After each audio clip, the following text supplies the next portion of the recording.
Muito boa noite a você. Obrigada pela presença conosco em mais uma segunda-feira. Estamos chegando pela Unimed Concórdia com o nosso projeto Unimed para você, que tem o objetivo de levar informação de qualidade.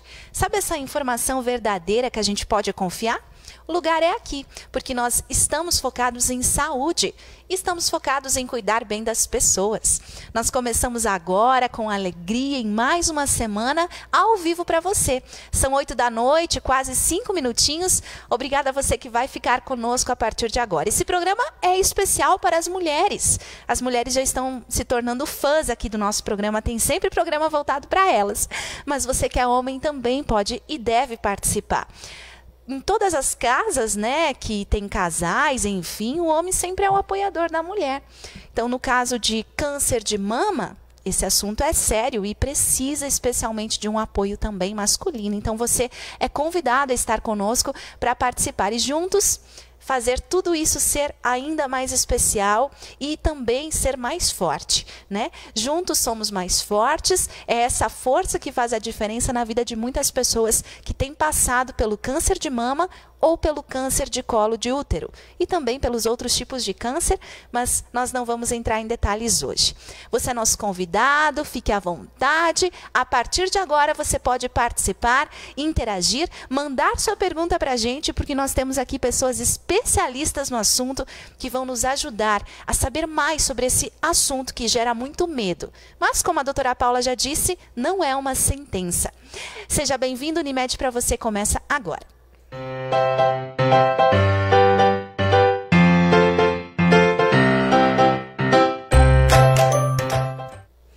E ao vivo para você, direto da Unimed, nós estamos com a presença do nosso querido Dr. Gilberto Dalmora, que é mastologista, ginecologista, obstetra, e quando o assunto é Outubro Rosa, ele está sempre contribuindo, nos ajudando muito com a informação. Obrigada, doutor, pela presença. Hoje também nós temos a presença inédita desta médica, que já está se tornando uma concordiense, doutora Paula Calef Bagatini. É isso, doutora? Muito prazer, a doutora Paula é oncologista. É isso, não é, doutora? Bem-vinda, faz parte do time aí de oncologistas aqui da cidade, da equipe do Dr. Carlos Bernardi, que sempre está conosco também nas oportunidades do Outubro Rosa. Obrigada pela presença, doutora. Vocês podem perguntar, então, direto para um ginecologista, especialista, né, na área de mastologia, e também para a nossa oncologista, que é especialista no tratamento do câncer. E nós temos duas convidadas aqui ainda mais especiais do que eles.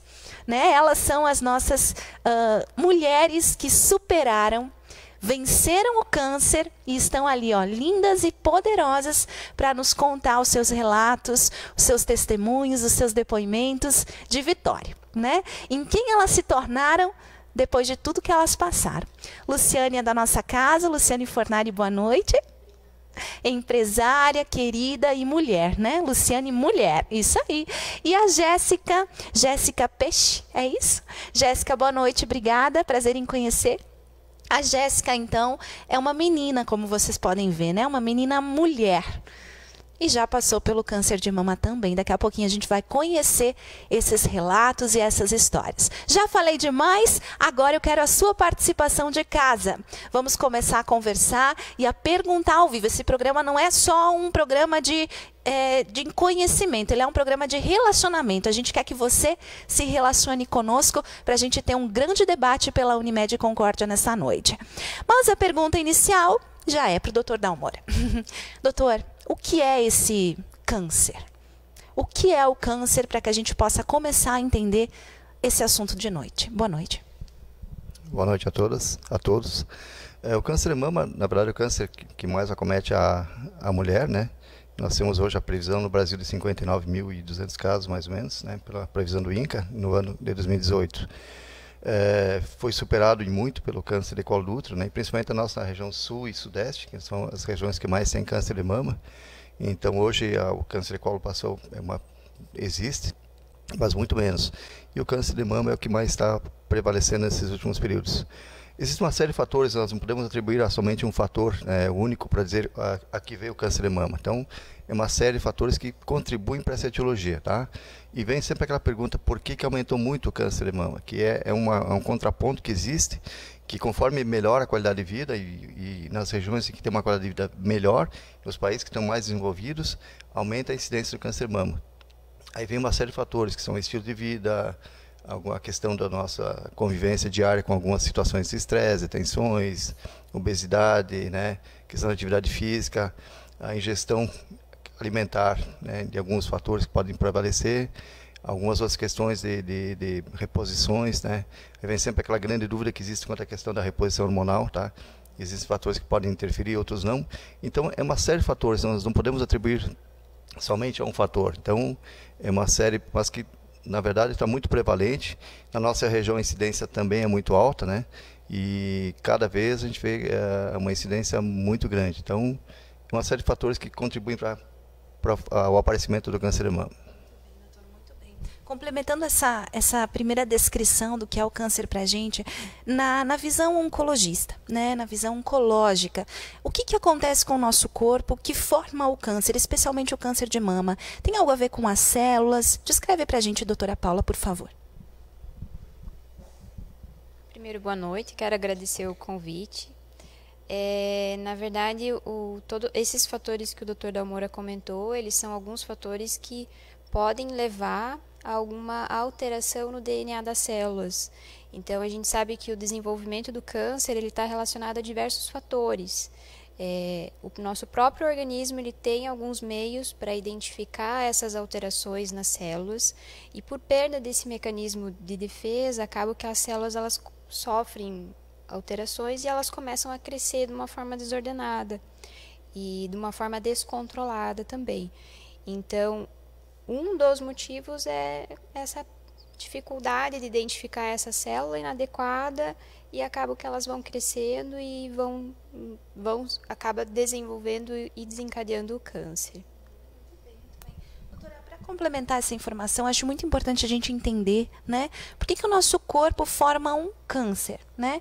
Por que ele forma isso? Por que em situações como da Jéssica, né, que vai contar para a gente daqui a pouquinho, foi tão cedo, né? Com 24 anos, né, Jéssica? E em situações é mais tarde, não é? Então ninguém está livre disso, pode acontecer com qualquer uma de nós. Por que o nosso corpo desenvolve essas células que não são normais, né? Doutora, para complementar isso, por que alguns cânceres de mama têm esse desenvolvimento mais rápido do que outros, né? Que a gente vê que tem um desenvolvimento mais lento, a mulher tem mais chances, enfim, de uma cura mais rápida. O que acontece nesse caso? O câncer, dentro do câncer de mama, o câncer ele não é um único, então cada avaliação ela vai ser muito individualizada para cada mulher. Então, tem diversos fatores que a gente avalia que podem estar relacionados aos prognósticos. Prognóstico é como quais são, se o tumor é mais ou menos agressivo, se ele tem mais capacidade de... isso vai definir o tipo de tratamento que a gente vai precisar, então... Geralmente mulheres que são mais jovens, que estão na pré-menopausa, que têm uma história familiar e dependendo da idade do diagnóstico, podem ter tumores mais ou menos agressivos. Então, e além disso, pensando em por que um é mais agressivo que o outro, acho que principalmente esses fatores, idade do diagnóstico, se tem algum fator de risco na família ou história familiar, mãe, irmã de primeiro grau, dependendo de que idade essa familiar teve o diagnóstico, então são fatores importantes. Obrigada pela explicação. Bom, a gente tem uma primeira pergunta agora que vem de fora, né? Vem do público externo. A gente vai ouvir e assistir agora. Quem pergunta para a gente é a dona Lindamar. Vamos ver. Qual é a gravidade do câncer de mama? Qual é a gravidade? Doutor Dalmora, então a pergunta da Lindamar traz para a gente qual é a gravidade do câncer de mama, né? Porque qual é a gravidade? Mesmo que eles sejam diferentes em algumas mulheres, enfim, um é diferente do outro, cada caso é único, né? Mas qual é a gravidade do fato assim de tenho câncer de mama e agora? O que vai acontecer comigo? O que o doutor pode dizer em relação a isso? Acho que a Paula já definiu algumas coisas que assim, depende muito de uma série de fatores para definir o tratamento. Basicamente, a minha parte é mais cirúrgica e depois a parte de tratamento de medicações vai para oncologista, tá? E aí vai ser definido com alguns critérios que são imunistoquímica, tipo histológico. Você vai definir um painel, você vai agregar e vai incorporar esse tipo de câncer em uma série de prognósticos. E a partir daí você vai definir o tratamento que o oncologista vai definir. É isso que eles vão se basear, tá? E existem protocolos para isso que são bem definidos e onde eles vão definir que tipo de medicação que vão utilizar. Tem alguns tipos CRR positivo, CRR negativo, esse hormônio positivo ou negativo, aí entra no tipo de câncer, tá? Então isso que vai definir que tipo de tratamento que vai ser definido. Quanto à parte cirúrgica, você vai definir muito, existe muito um critério para definir, é tamanho da mama com o tamanho do tumor, tá? É uma coisa que você vai tentar definir para definir que tipo de cirurgia que você vai abordar. O que está se fazendo hoje, cada vez mais, são cirurgias conservadoras, são cirurgias oncoplásticas, tá? Que cada vez a gente faz mais tentar. Você introduz alguns protocolos de cirurgia, que seria a plástica, mas que nós sempre deixamos bem claro um fator, que o importante é definir e tratar a doença primeiro. A parte estética ela vem num segundo plano. Então, nós tentamos associar técnicas que você vai deixar a mama com padrão de mama adequado, tentar fazer o mais conservador possível, mas nunca esquecer uma coisa, primeiro tratar a doença. Tá? O nosso foco não é estética, é a doença. Mas como existem muitas variações de técnicas, nós podemos utilizar dentro dessas técnicas o que vai se melhor adequar para aquele tamanho de tumor, localização, qual o quadrante? O quadrante mais comum que nós temos são os quadrantes externos, na mama principalmente esquerda ou na mama direita. Então, existem outros quadrantes, um tumor central de mama, você vai ter, limita muito o que você vai fazer, tá? A proximidade da questão da areola mamilo, você tem que ter uma margem cirúrgica adequada para o oncologista depois poder fazer um tratamento adequado. Então, é um trabalho em conjunto, na verdade. Eu acho que a coisa é um trabalho multidisciplinar, não é um trabalho isolado, tá? Que depende muito de como é que eu vou entregar em boas condições uma técnica adequada para o oncologista, para ele depois dar um tratamento sequencial, sempre lembrando que dependendo se for fazer um tratamento que seja conservador, você vai ter que fazer uma radioterapia depois, tá? Então, e o tipo de químio depende desses outros critérios que a Paula já definiu algumas coisas. A gente já entrou um pouquinho na parte de tratamento, depois a gente vai falar mais sobre isso, né? Mas enquanto isso eu quero conhecer um pouquinho mais essas duas mulheres que estão aqui, né? Vamos guardando informação aí, eu quero saber mais sobre a questão de prevenção e também de diagnóstico, né? Porque a gente sabe que é muito importante que a mulher se descubra o problema cedo. Quanto mais cedo, maiores as chances de cura. Essa frase é do doutor, né? Eu sempre copio ela. Lu, primeiro é o tratamento, depois é a estética. Você passou por isso? Hoje você tá linda, né? Maravilhosa. Mas a gente até viu uma foto sua com a touquinha, né? Os lenços, cabelo nunca deixou de ter, né? Cuidou bastante. O que você lembra dessa sua fase de conquista e superação?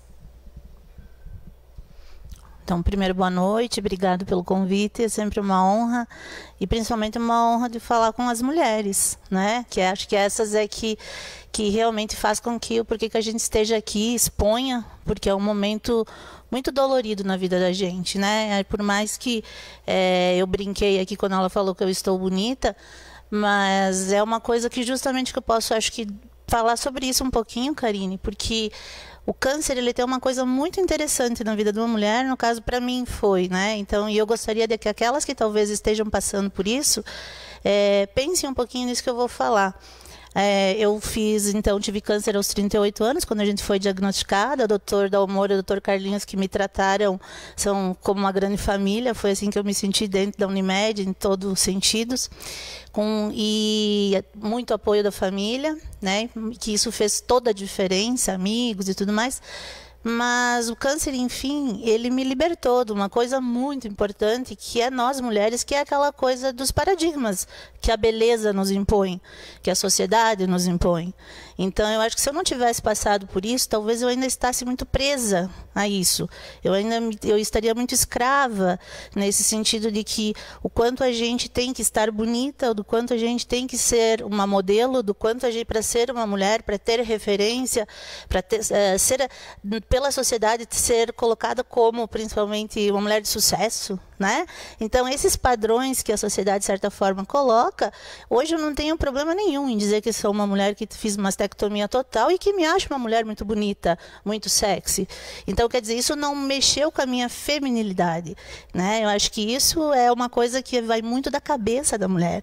Então, por isso, se alguma das mulheres que estejam nos ouvindo hoje esteja com dúvida sobre isso, não tenha dúvida sobre isso. Você é um ser único e você é linda, do jeito que você for. A beleza ela vai estar sempre contigo em qualquer momento, seja gorda, seja magra, seja careca, cabeluda. Tire proveito desse momento e se descubra como mulher. Se divirta um pouco com isso. É difícil, dói. Tem vários processos dentro do tratamento que é muito sério e que cada diagnóstico é um diagnóstico. E não é fácil passar por isso. Não estou dizendo que é brincadeira, né? Que tem uma seriedade aí. Mas, ao mesmo tempo, como você vai passar por isso, que eu acho que empiricamente, não falando cientificamente, né, como eles falam cientificamente, todos esses padrões de genética, eu era uma mulher que me cuidava na saúde, fazia exercício físico, pelo padrão eu não era uma mulher gorda, mas na história genética da minha família era muito grande. Então, não estou dizendo que a prevenção, o cuidado, exercício físico, não, todos temos que ter por outras coisas também. Mas que aos 38 anos aconteceu isso comigo, eu fui contemplada. Então, como você vai fazer? Né? Do limão uma limonada? Então, mais ou menos nesse sentido. Maravilhoso, Lu. Especial também, né? Parece fácil, né? Chegar nessa fase. Quantos anos faz? 7 anos. 7 anos. Então, já recebeu a alta dos 5 anos. Doutor Dalmora, para a gente complementar isso, fatores de risco. A Lu falou, né, o caso dela, 38 anos. Ela é jovem, ela ainda está abaixo do que né, a gente conhece como uma recomendação para exames, enfim. E antigamente parece, né, até estava acompanhando uma palestra semana passada na Unicred, parceira da Unimed, que o Dr. Carlos Bernardi falava sobre essa questão de antigamente parece que as pessoas diziam, eu faço parte do grupo de risco, eu não faço mais. Existe isso ainda, doutor? Existe, porque 38 anos é muito cedo, 24 é mais ainda. Isso é um grupo de risco? Conta pra gente e descreve melhor essa parte. A questão existe um fator que você vai fazer uma investigação de rotina. Mas aí entra a questão história familiar, dependendo da história familiar. Se você tem uma história familiar bem positiva, você começa a investigar antes. Tá? Então você muda o teu protocolo. Então não existe uma regra padrão. Existe aos 24 anos, existe aos 16 anos, que eu já peguei pacientes com 16 anos com essa mama. Então, assim, são casos raros, mas não servem como protocolo para te fazer um rastreamento de rotina. Mas você vai ter que, às vezes, mudar um pouquinho aquilo que você vai fazer. A Lu colocou a questão, ela já tinha uma história familiar já também presente. Então, isso você modifica o protocolo um pouquinho. Como regra, existe uma idade que você vai começar a fazer a investigação. Os fatores de riscos, eles predispõe a uma determinada alteração. Não quer dizer que exatamente você vai ter essa alteração. É um sinal de alerta, porque aí entra a questão obesidade, atividade física, a questão do uso de algumas medicações, tá? A história familiar, positiva ou não, tá? E aí sim, entra esses critérios que são fatores de risco. Mas assim, na grande maioria são casos que existe um primeiro tumor naquela família. Então, a história familiar, ela é positiva sim, mas em muitos casos, não sei se o caso se tinha alguma história familiar ou não, também tem, mas assim, na grande maioria são casos que você tem o primeiro caso, é a grande maioria, né? Então isso não quer dizer que mesmo você não tem, e tem pessoas que não têm fator de risco, você vai ver, mas acontece o carcinoma. Então o que a gente sempre pede? É prevenção, né? Prevenção, acho que esse é a grande questão. Na verdade, eu sempre digo uma coisa, que as mulheres fazem a prevenção muito melhor que os homens. Né? E sempre lembrando o fator também que existe o câncer de mama em homens. É raro, mas acontece. Tá? Então, é um sinal de alerta também. Então, o que ele falou, existem alguns familiares que estão acompanhando em casa, eu acho que assim, existe, é um fator de risco também que tem, alguns casos podem ter carcinoma de mama também no homem. Então, o fator de risco é um sinal que é um sinal de alerta. Agora, não é o único sinal que nós vamos observar. A mulher tem que fazer a sua prevenção periodicamente, dependendo do que você vai fazer o diagnóstico. Hoje nós temos exames e imagens que nos auxiliam para fazer um diagnóstico cada vez mais precoce. Hoje a gente faz muito diagnóstico de carcinoma in situ. que é um carcinoma que não é o invasor, que é o carcinoma in situ. Então, modifica muito isso. Isso quer dizer o quê? Qualidade da tecnologia e dos exames de imagem que nós temos e que nos auxiliam para fazer exames cada vez mais precoces.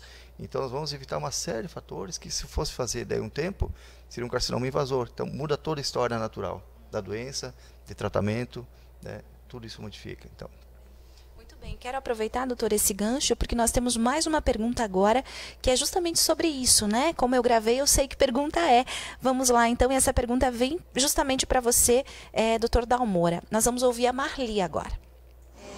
Eu gostaria de saber o seguinte, a partir de que idade eu posso estar fazendo os exames de mamografia? E a Marli nos fala, não é, doutor, sobre qual idade pode ser feita a mamografia. Nesses casos mais jovens, ela já é indicada ou tem uma idade? Como regra, se inicia a partir dos 40 anos, tá? Mas é o que eu falei, se você tem uma história familiar positiva, habitualmente você vê a idade em que teve esse familiar e você faz 5 anos antes. A mãe teve aos 40, você começa aos 35. Né? Aí você vai ter um critério para daí começar a fazer com mais precocidade. Aos 20 anos pode fazer mamografia. Não existe uma contraindicação, mas a mama é tão densa que ela não vai nos auxiliar. Então, você modifica assim em pacientes muito jovens, às vezes a mamografia pode não nos auxiliar, não revelar.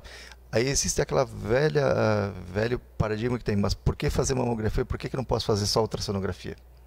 Porque existe uma série de fatores que vão aparecer, acho que depois nós podemos comentar mais em diagnóstico, alguns sinais que vão nos mostrar que somente vão aparecer na mamografia. Por exemplo, uma coisa chamada microcalcificação. O que é microcalcificação?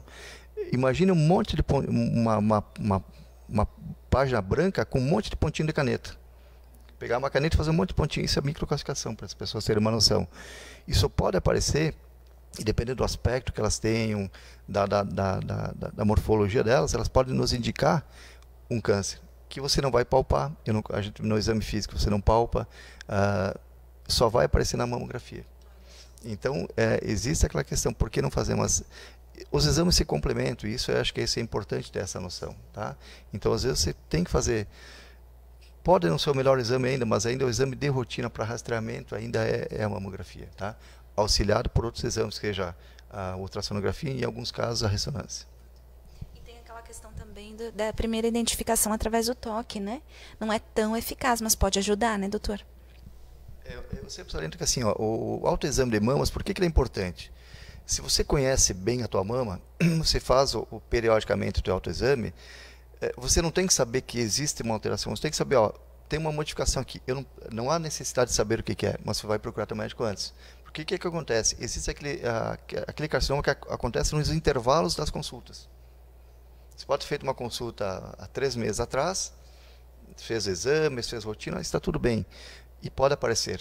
Não é tão comum, mas pode aparecer. Então, se você fez seu autoexame e tu conhece tua mama, na palpação, sempre é importante fazer após o período menstrual. Isso é importante que a mulher faça sempre pela densidade da mama. Habitualmente o 5º ao 10º dia é o melhor, tá? Mas eu não menstruo mais, estou na menopausa. Escolha um dia do mês e faça o autoexame. Porque a partir do momento que você conhece a tua mama, você sabe identificar. Existe uma alteração na mama, eu não sei o que é, você não precisa saber. Você vai consultar antes para ser investigado. Eu acho que esse é o grande enfoque que se dá para o autoexame de mamas. Muito obrigada por enquanto, doutor. Obrigada por enquanto. Agora a gente vai conhecer um pouquinho da história da Jéssica, né? A Jéssica, a gente viu ela, eu vi a primeira vez, hoje é a segunda vez que eu lhe vejo, mas a primeira vez eu vi você num vídeo que foi divulgado nas redes sociais por uma empresa aqui de Concórdia. Você estava ainda, né, com um lencinho no cabelo, e faz quanto tempo isso? 1 ano e pouquinho? Uhum. Jéssica, você falou agora para o doutor e já falava para mim que o caso do seu câncer, você foi pega totalmente desprevenida, porém você tinha, sua mãe que teve, né, tinha essa questão hereditária, genética, e foi realmente, você não se deparava com essa possibilidade, você não tinha nunca pensado nisso? Conta pra gente um pouquinho da sua história. Boa noite, muito obrigada pelo convite, estou bem feliz em estar aqui. Eu fui diagnosticada bem precocemente, graças ao autoexame. Eu não tinha sintomas, mas não que eu não desse atenção, mas devido à minha idade, eu acreditei que não pudesse ter, ou que talvez não fosse câncer, por exemplo. No banho mesmo eu descobri. Como não dava sintomas, eu descobri um carocinho. E ele era bem palpável. Então, graças a isso, de imediato, acreditei que não fosse nada. Mas, devido a minha mãe ter tido, a gente, associamos e fui atrás de fazer os exames e tudo mais. Aí eu fui diagnosticada. Eu tinha 24 anos na época. Estava para me formar, estava acontecendo tudo na minha vida, estava iniciando muitas coisas. Por ter sido precoce, eu tive a opção pelo médico de ou fazer o tratamento antes ou a cirurgia antes, mas eu teria que fazer todo o processo de qualquer forma. Então, minha formatura seria uns 2 meses depois de eu ter descoberto. Então, a gente optou, eu até não ia fazer a formatura, ia cancelar tudo, mas quando eu recebi o diagnóstico, de imediato eu tive a negação, e a negação não me permitiu ver de momento, mas depois eu repensei melhor e eu vi que eu poderia fazer depois, então não teria problema, né? Eu não devia parar minha vida por isso. Então fiz a cirurgia, tirei só um quadrante, tinha 2,3 centímetros mais ou menos.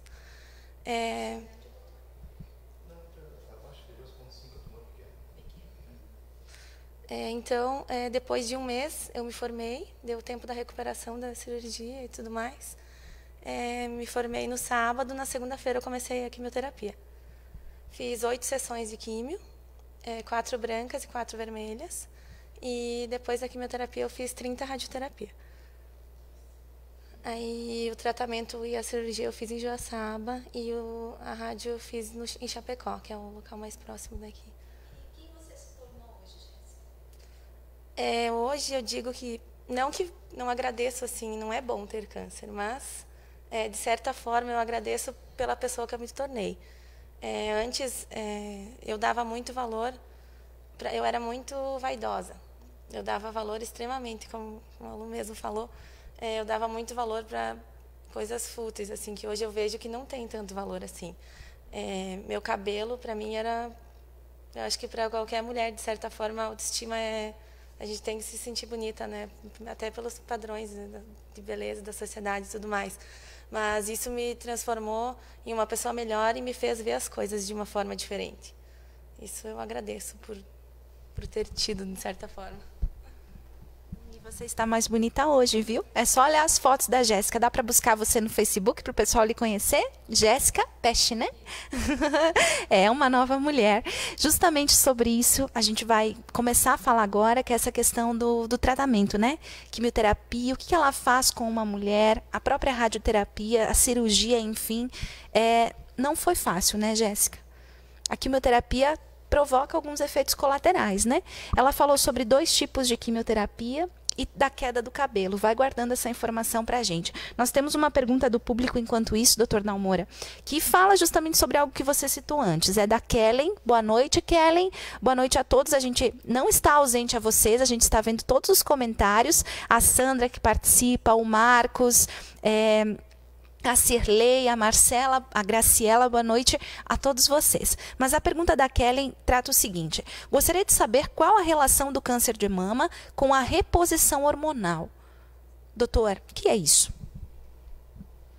Essa é a grande dúvida que sempre vem à tona quando se fala em câncer de mama. Na verdade, assim, existem alguns trabalhos associando ao câncer de mama com a questão da reposição. A questão é assim, depende muito de doses, então você vai utilizar, mas as doses que se utilizavam no passado eram doses muito mais altas de reposição hormonal.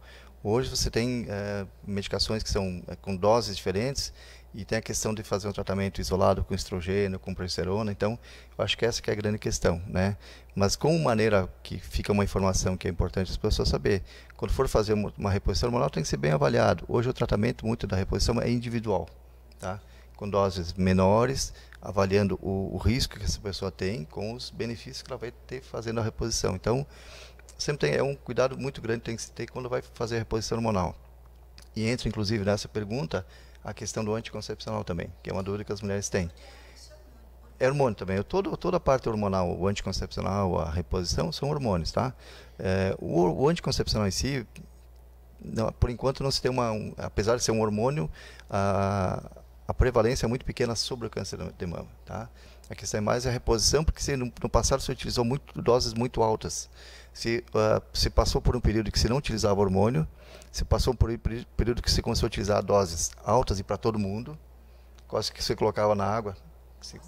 Não, mas teve um período, por um bom tempo, isso, mais que 5 anos que você vai fazer, e com doses altas. Então, assim, hoje se mudou muito os critérios para utilizar, que isso possa ter um benefício, se avalia muito bem a pessoa antes para ver os critérios que tem fatores de risco, se tem alguma alteração na mama, dependendo, você vai dizer, olha, não vai utilizar, que pode ter algum desencadeamento de alguma alteração. Então, a questão da reposição sempre tem que ser muito bem cuidada.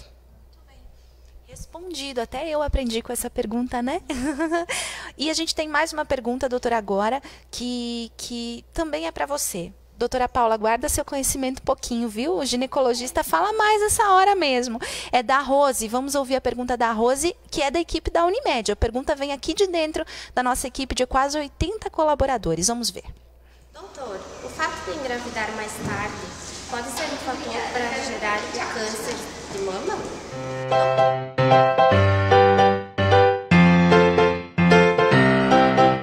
Voltar esse câncer de mama? Aí vem essa questão que nós estávamos comentando, o estilo de vida das pessoas que acabam modificando, tá?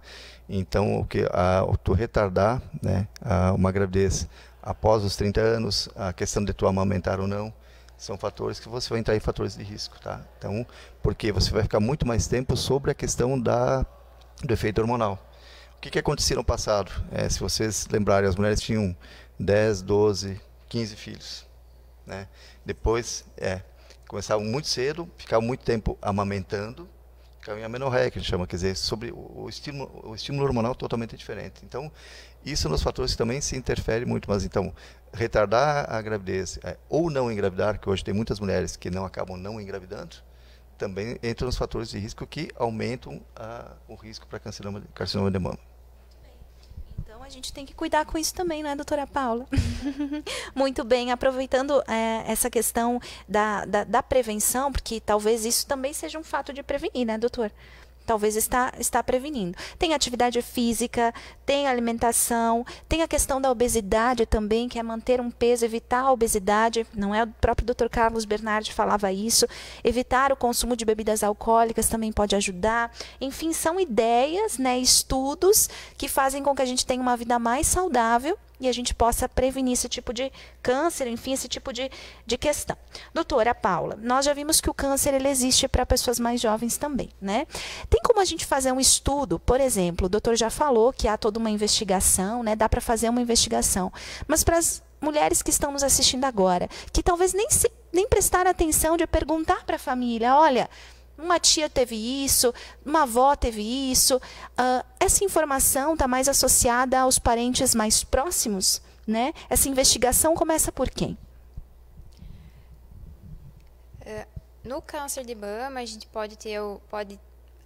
geralmente, quando se faz uma avaliação do histórico familiar, é muito mais importante os familiares de primeiro grau, mas além disso a gente avalia várias gerações e de ambos os lados, tanto do lado materno quanto do lado paterno. E a gente não avalia apenas o câncer de mama. A gente sabe que tem outros tipos de tumores que eles têm uma relação entre eles. Então, por exemplo, câncer de mama, câncer de próstata e câncer de pâncreas, se mais de algum caso na família se tem diagnóstico desses tipos de tumores na família, pode ser que exista algum fator relacionando os casos. Mas, claro, a gente precisa fazer uma avaliação de faz como se fosse uma árvore genealógica mesmo. Avalia desde mãe, pai, irmãos, tios, avós. Então, faz uma avaliação bem completa. Uhum. Lu, aproveitando essa oportunidade, você falava que a sua filha fez exames hoje. Quantos anos tem a Ana? 24 anos. É uma preocupação sua ou dela cuidar da saúde? Então, isso é uma preocupação que virou da família toda, né? Justamente por causa de minha avó, minha tia e eu. Então, agora qualquer coisinha já é algo que chama atenção. Então, isso é um dilema que a gente acaba vivendo depois, né? Acho que acredito que todos os pacientes, que qualquer manchinha, qualquer carocinho, a gente está lá visitando o médico, né? Por isso que eu digo que eles viram a nossa família. Porque eu mesma, aquilo que o doutor falou, eu acho muito importante tocar nisso sobre o diagnóstico, por isso a minha filha fez, e a gente não mesmo poupa nisso, no sentido de diagnóstico, porque o meu, além dessa questão familiar, foi feito, eu descobri também no banho, e foi 6 meses depois da minha mamografia. Então, assim, foi muito louco o que aconteceu. Por mais, para mim também me pegou de surpresa. Então, por isso, o diagnóstico, acho que ele é uma ferramenta hoje que ela tem que ser muito utilizada e muito difundida, né? E as mulheres não têm que ficar acreditando, porque a gente vê muito fake news hoje no WhatsApp e tal, falando que isso é uma coisa que faz mal para a saúde da gente. Ao contrário, eu só estou aqui hoje porque eu fui diagnosticada. Quer dizer, senão eu não teria que ter, né, essa oportunidade de estar aqui. O quanto isso tinha sido, né? Qual seria a minha sem tratamento, né? Então, quer dizer, acho que hoje o diagnóstico, mesmo aos 24 anos, que nem ela fez hoje, por acaso, esse exame, me deixa mais tranquila. E meu filho e minhas filhas, enfim, todas as pessoas, eu acho que isso é uma coisa imprescindível, né? E que deve ser cada vez mais, inclusive, desenvolver tecnologias. E eu sou da área de tecnologia como empresária, e acho que nós vamos ter muita coisa nova, boa surgindo por aí, né? Então eu vejo que isso é um passo muito importante que a gente precisa dentro da medicina. Inclusive, né, o câncer é uma questão, até o próprio tratamento, não é, doutores? Depende muito da tecnologia para a gente ter mais chances de vida, né? A partir do momento que a gente está diagnosticado. Desde a parte do diagnóstico, né, fazer o exame. Aqui na Unimed a gente faz os exames de imagem, então a gente vê casos assim quase que todos os dias, né? Mas são histórias de superação e não de sentenças, não é, doutora Paula? Mas existem esses exames e na parte do tratamento, o doutor vai falar também, e na parte de tratamento também, medicações, dependem de tecnologias, né? A gente tem medicações hoje aqui em Concórdia para tratamento quimioterápico, por exemplo, que são medicações que são novidades, inclusive em outros países, porque é possível trazer para cá e cuidar das mulheres aqui. Doutor? Só gostaria de fazer um relato que os cabelos brancos ajudam para algumas coisas, às vezes. Então, assim, eu peguei a fase de tratamento de mama, em que só existia um tratamento, que era uma mastectomia de Halsted, que era uma cirurgia que se fazia a remoção completa da mama com músculo peitoral. Uma cirurgia extremamente mutiladora. E só tinha isso para fazer. Fazia, esvaziava toda a axila, tirava. Quanto mais inflamação se fazia, uma cirurgia extremamente agressiva. E ela foi mudando. Então, quando eu estava na época da residência, eu assisti a palestra do Dr. Humberto Veronese, que foi que revolucionou a questão da mama. Ele vindo falar sobre a cirurgia conservadora de mama. E aí todo mundo começava a ficar, mas isso aqui dá certo, não dá certo? Será que vale? Então, e foi vendo. E hoje, assim, e aquilo que eu falei, hoje a gente está começando a falar em oncoplástica de mama. Tá? Então, foi uma mudança muito grande, a parte de mama evoluiu muito. E aí vem também a questão até do tratamento oncológico, também das medicações disponíveis. Hoje não existe mais, mas eu vou me tratar aqui, eu vou me tratar. A disponibilidade de técnicas cirúrgicas, de medicamentos, ela existe em qualquer local. Eu acho que assim, você não vai tratar aqui ou outro local, a medicação é disponível, depende do protocolo que você vai utilizar, do tipo histológico, do painel que você vai definir, você vai tratar igual. Então, acho que isso é importante as pessoas terem essa noção, que há muito tempo, mas isso aqui existe aqui, não existe lá. Não, hoje não tem mais isso. Então, a disponibilidade dos meios de tratamento e de diagnóstico são iguais. Muito obrigada, doutor. Grande contribuição. Bom, entramos na parte de tratamento agora, né? Vamos para a parte final da nossa transmissão. Obrigada a você que está assistindo, mas ainda temos algumas coisas para falar aqui. O primeiro passo, então, é essa descoberta do câncer, não é, Jéssica? E aí começa essa luta pelo tratamento, que assusta muitas mulheres. Doutora Paula, por que assusta tanto? O que passa na cabeça das mulheres nessa hora? E o que vocês têm feito para desmistificar? Já que não é uma sentença de morte, não, né? Elas estão bem vivinhas aqui do nosso lado.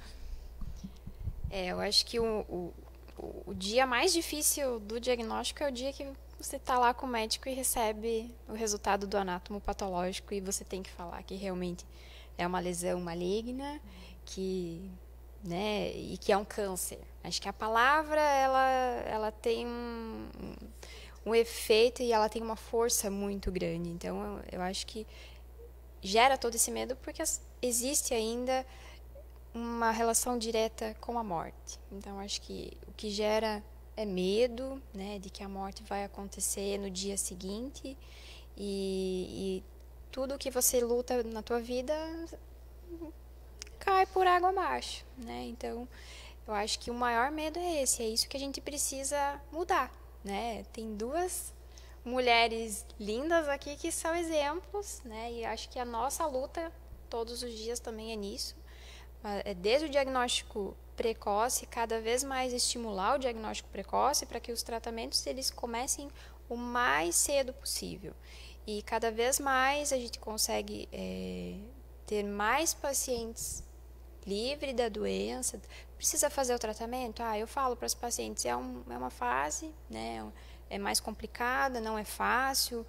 Na equipe que você está tratando, tá para te apoiar. É muito importante o apoio da família, dos amigos. Acho que a troca de experiências ela é fundamental, porque isso te fortalece e você se sente que não é a única pessoa que está passando ou que passou, né?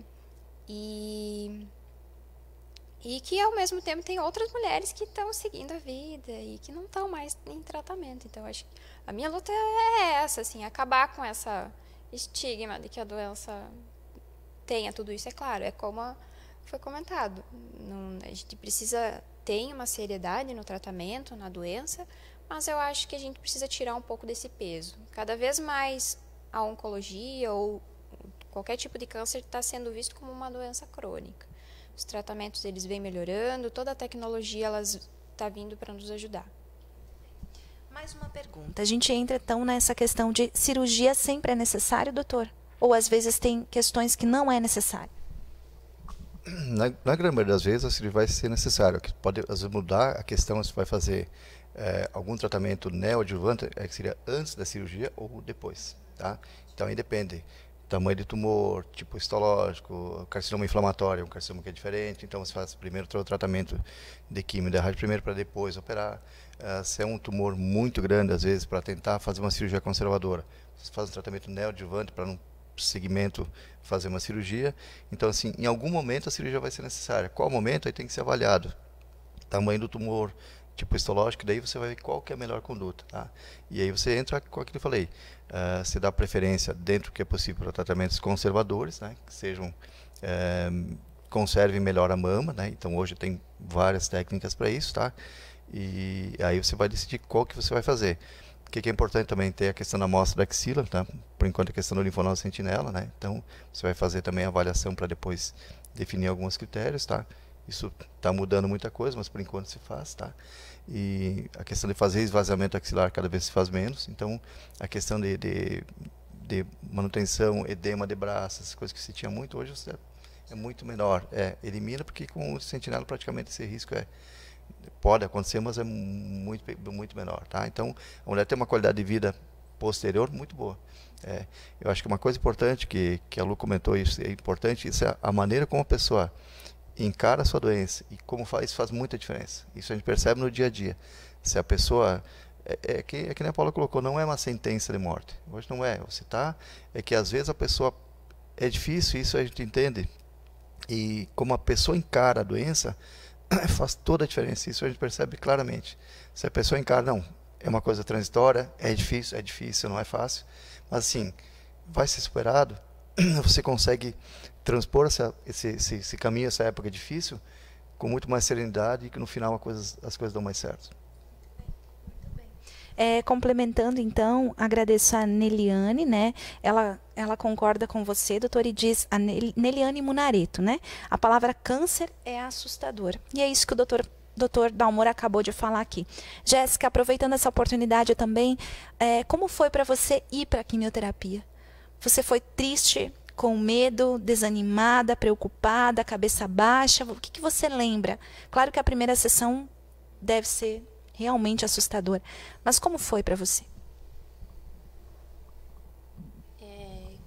Eu sabia que eu ia ter que passar eu sabia que eu ia ter que passar pelo tratamento. Então, como todos falaram, é realmente como eu via, é a maneira como encara a doença.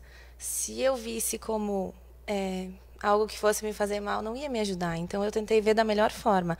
Como eu já tinha feito a cirurgia, eu pensei, já saiu de mim, então vou fazer o tratamento para... Se restou, né, algo, não vai. Como entrou o câncer em mim, ia sair. Então, eu via dessa forma. Eu sofri bastante porque eu tive bastante sintomas. E eu emagreci muito na época. Eu não conseguia me alimentar, mas devido aos sintomas mesmo.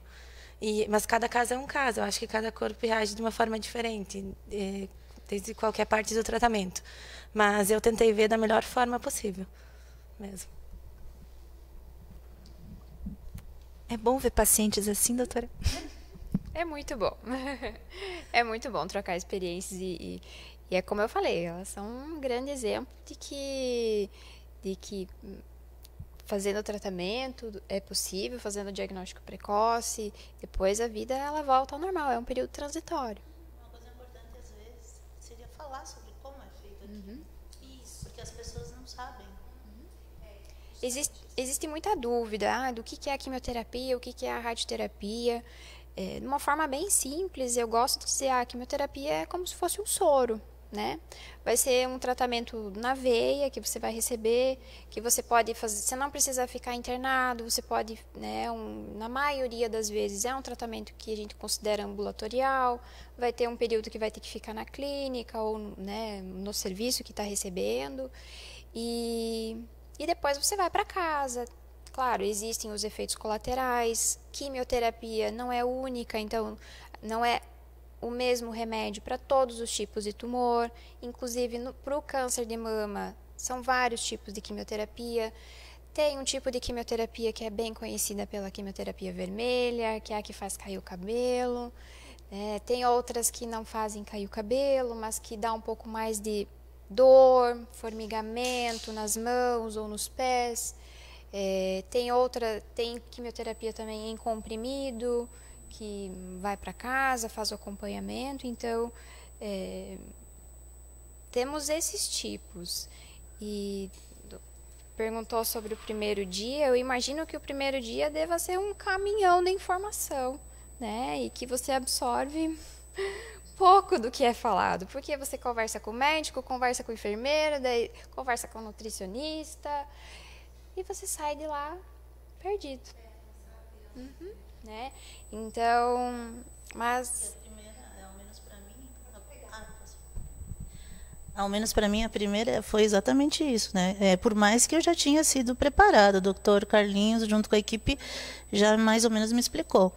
E aí tu chega lá, ok, aí tu vê que realmente o problema da quimioterapia é o depois, é o sintoma, né? E aí então aí é que você tem que estar preparado, exceto como a minha avó, na época dela, o tanto da tecnologia, ela tinha que fazer as quimioterapias ali até Porto Alegre, fazia quimioterapia e já voltava, desculpa palavrão, mas já voltava vomitando, porque já era uma coisa muito difícil. Hoje, o sintoma, no meu caso, que eu fiz a branca, vermelhinha, amarelinha, sei lá o quê, eu tinha no terceiro dia, que parecia um caminhão assim que passou.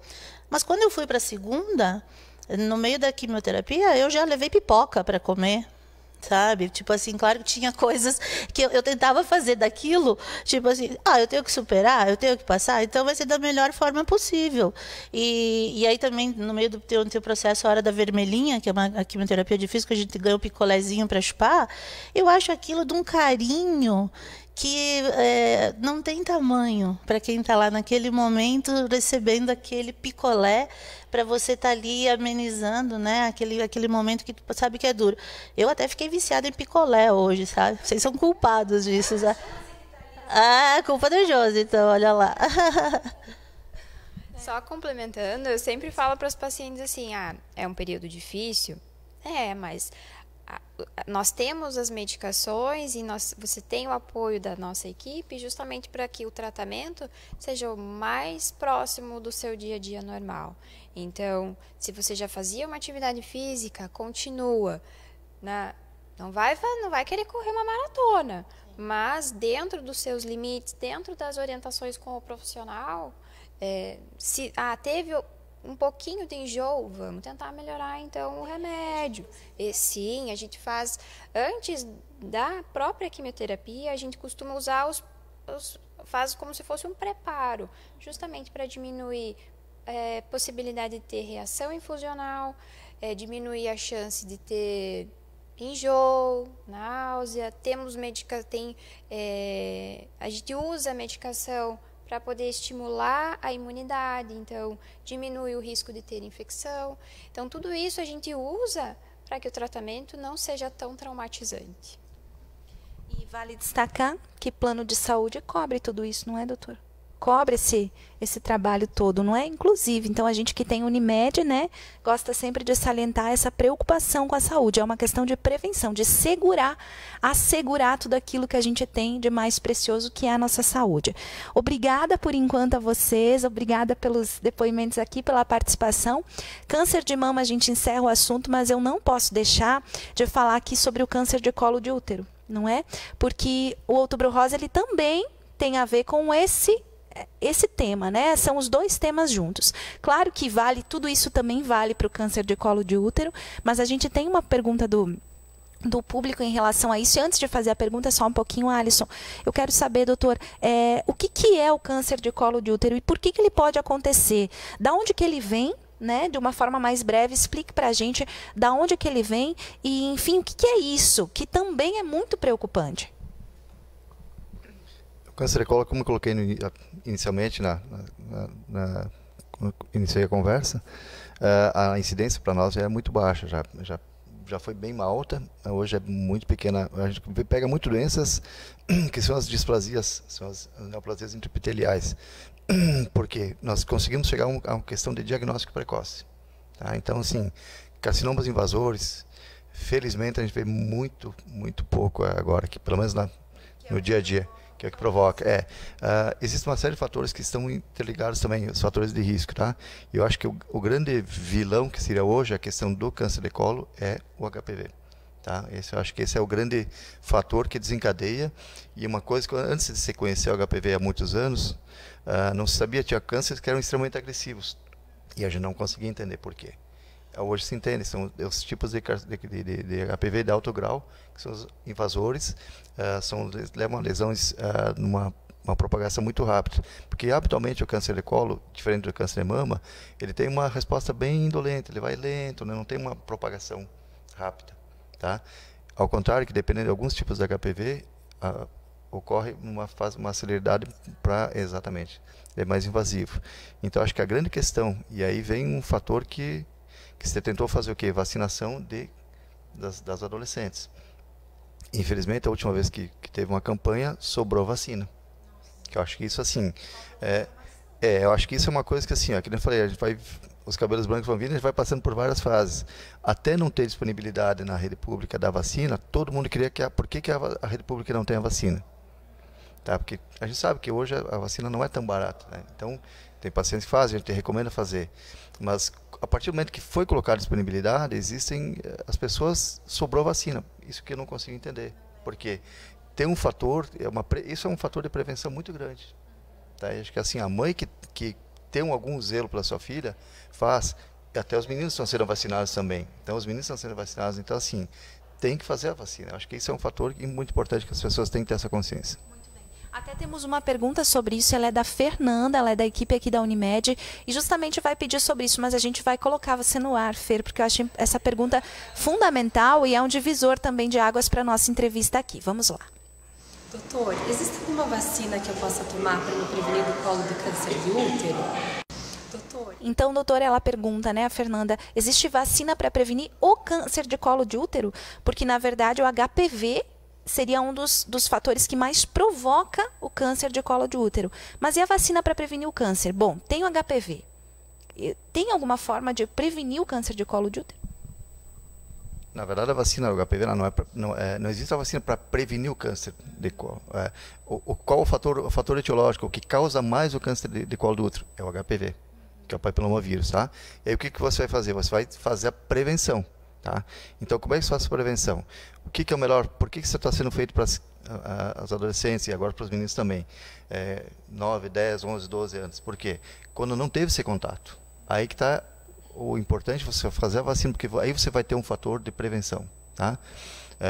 Eu sempre recomendo, mesmo para quem já teve a doença, que não fez a vacina, teve uma displasia de colo, teve uma neoplasia intraepitelial, ou até em alguns casos um carcinoma in situ, que a gente faz a ressecção, margem da livre, está bem. Eu recomendo fazer a vacina igual. Isso é discutível, tá? Mas assim, de alguma maneira tem alguma prevenção, ou para ter verrugas genitais, ou para ter.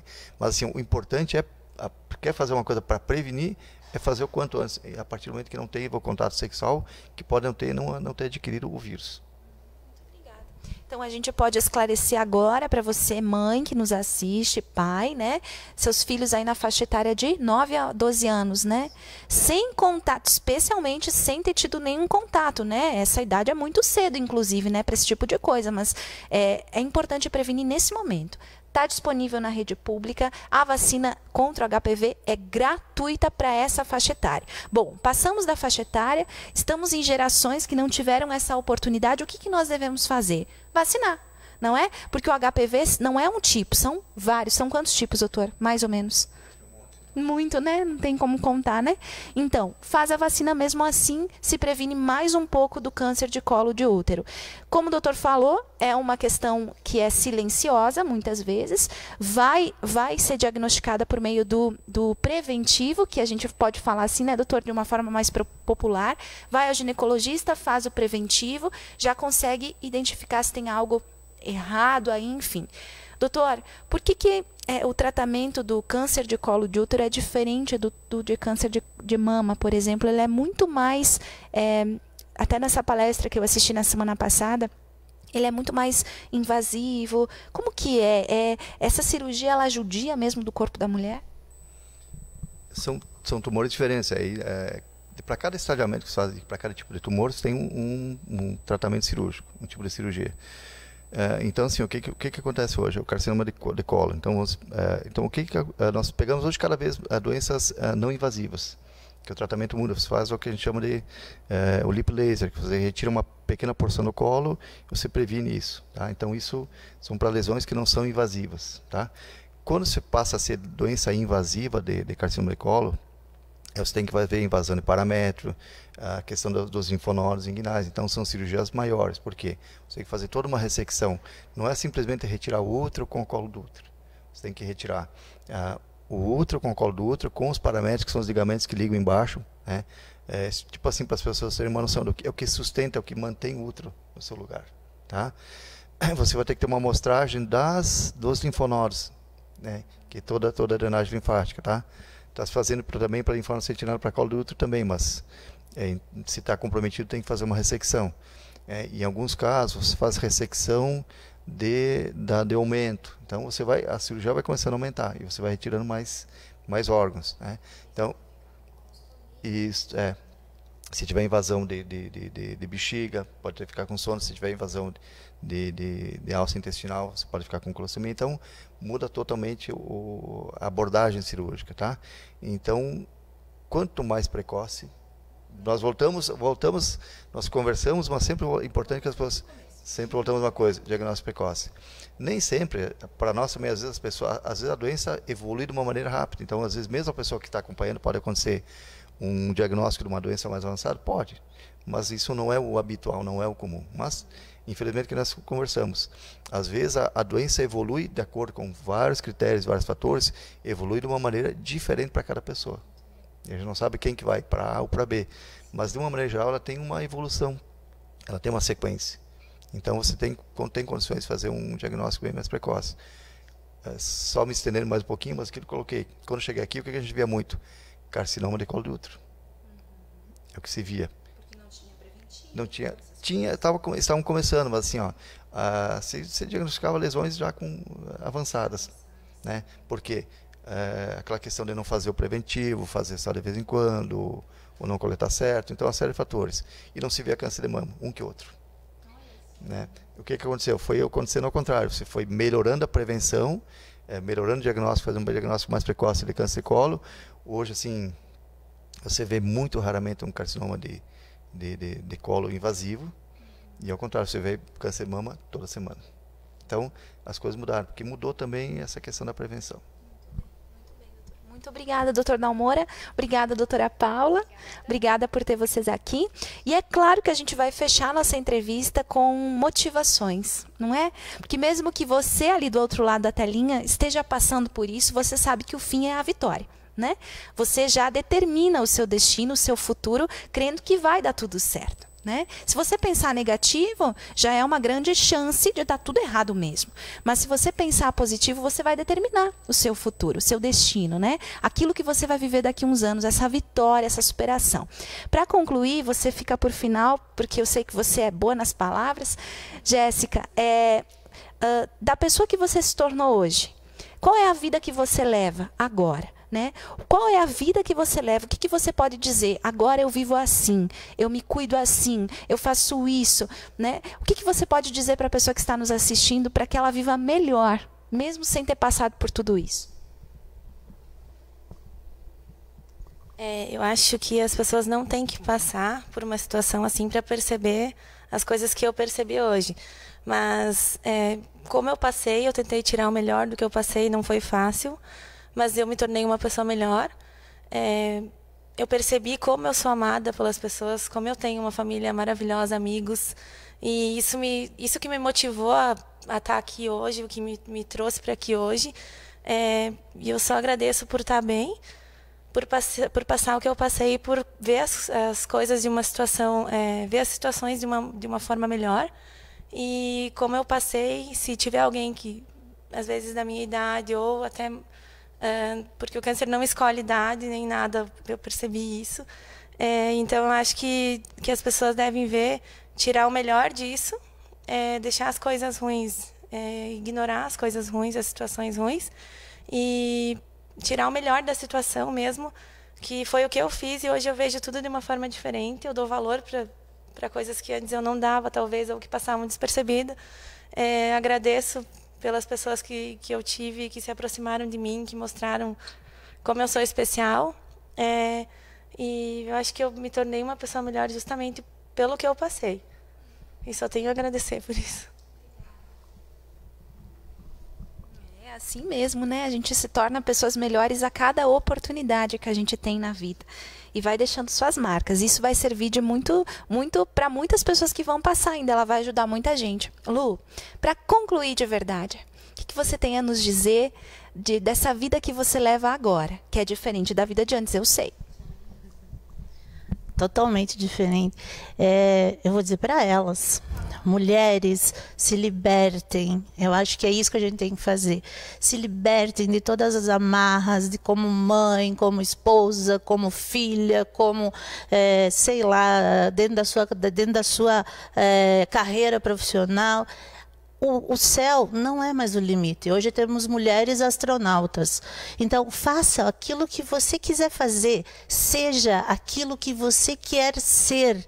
E os homens inteligentes apoiem suas mulheres e estejam junto com a gente nessa luta, nessa libertação. Então, se descubra, se cuida, faça e procura fazer aquilo que te dê prazer, porque com certeza aquilo que vai te fazer dar prazer e vai te deixar feliz, vai bater em cada um de nós que vai estar ao teu redor. Nós vamos ter uma sociedade muito melhor. Nós vamos ter um pensamento co-criativo, co-educativo, que tudo isso vai fazer com que a nossa sociedade cresça. Então, quanto mais nós buscarmos o autoconhecimento, quanto mais nós se cuidarmos, quanto mais nós lutarmos por um planeta melhor, tudo isso vai estar junto no sucesso final de nós quanto seres humanos. Então tenha certeza que você não está sozinha. Se você está passando por isso hoje, ou você ou ele também esteja passando, ou se alguém na tua família esteja passando, muito, muito amor, porque profissionais competentes e tecnologia existe hoje. Então não desista, lute, se coloque, se imponha e viva a vida como se fosse seu último dia, mesmo que você tenha saúde. Sempre, hoje, amanhã e o futuro. Mas o que você tem hoje, tá bom? Beijo para todas e todos. Uau, muito bom. Essa é a Luciane Fornari. Obrigada, Lu. Obrigada, queridos. Jéssica, parabéns. E a você de casa, obrigada por todas essas milhares de pessoas que passaram por nós, todos esses elogios, aqui até palminhas. Muito obrigada a todos. Depois a gente lê e responde, tá? Mas antes de encerrar, eu quero já agradecer vocês e eu quero rodar um vídeo especial, porque na semana passada nós tivemos aqui o jantar das secretárias. Elas que comandam a agenda deles, não é? Delas também, né? Elas estão por trás de todo esse atendimento, esse cuidado com as pessoas. E cuidar bem delas também foi o papel da Unimed Concórdia. Nós servimos as secretárias. E você vê os melhores momentos desse evento agora aqui no Unimed para você. Assista.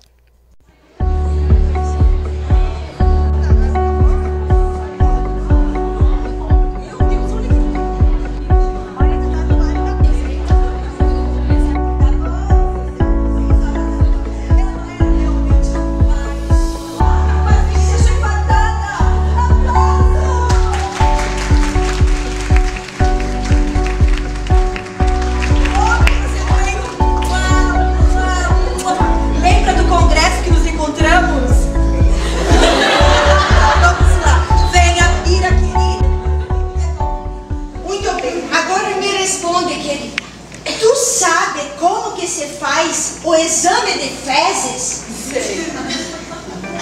Dá para um consultório médico? Febre mata, minha querida! Você tem que ir logo!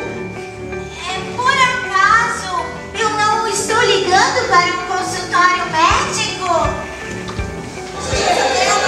Senhora! Desculpa, senhora! O que está acontecendo? Um problema na moça, senhor direito! Dona Dixie, a senhora apagou a lista dos pacientes! Ai, dona Dixie! Ai, dona Dixie, olha, chega, não dá, a gente se dá bem, dona Dixie, a gente se dá bem, mas eu vou dizer que é um pouco de...